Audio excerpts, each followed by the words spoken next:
পটুয়াখালীর কলাপাড়ায় পায়রাবন্দর নৌ পুলিশের বিরুদ্ধে জেলেদের কাছ থেকে বিভিন্ন অজুহাতে চাঁদা আদায়ের অভিযোগ উঠেছে।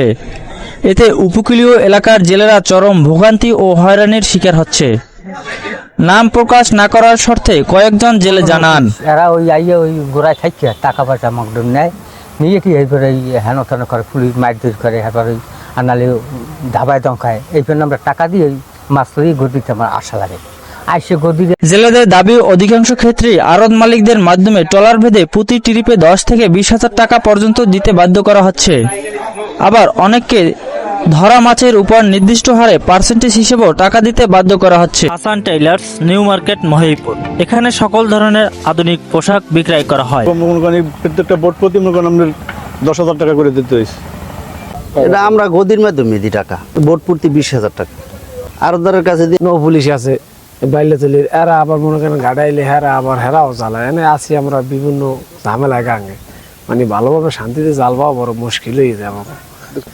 এটা আবার ওই গদির মাধ্যমে দেওয়া হয়, এইভাবে আমরা সারা হয় 5% এইভাবে দেওয়া হয়।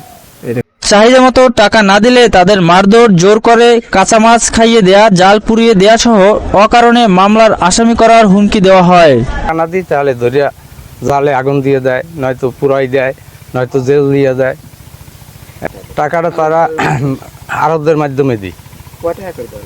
একটা বোট পিছে 20,000, 25,000, 30,000 বোট বুঝে নেয়। তবে এসব অভিযোগ অস্বীকার করে পায়রা বন্দর নৌ পুলিশ ফাঁড়ির ইনচার্জ নয়ন কারকুন। দাবি করেন, জেলেদের কাছ থেকে চাঁদা আদায়ের কোনো ঘটনা ঘটেনি। বলবো এটা 100% মিথ্যে এবং এর কোনো সত্যতা নাই। যদি কেউ এই ধরনের থাকে। Hasan tailors, new market, Mahipur. এখানে সকল ধরনের আধুনিক পোশাক বিক্রয় করা হয়। যোগাযোগ করতে বলবেন, কথা বলতে বলবেন, আমরা সবসময় আছি। আমরা সবার সহযোগিতার জন্য আছি এবং এখানে জেলে সম্প্রদায় বা এই যে আড়তদার বা মৎস্য আহরণে যারা নিয়োজিত আছে তাদের সার্বিক নিরাপত্তার জন্য আমরা সর্বোচ্চ চেষ্টা করে থাকি সবসময়।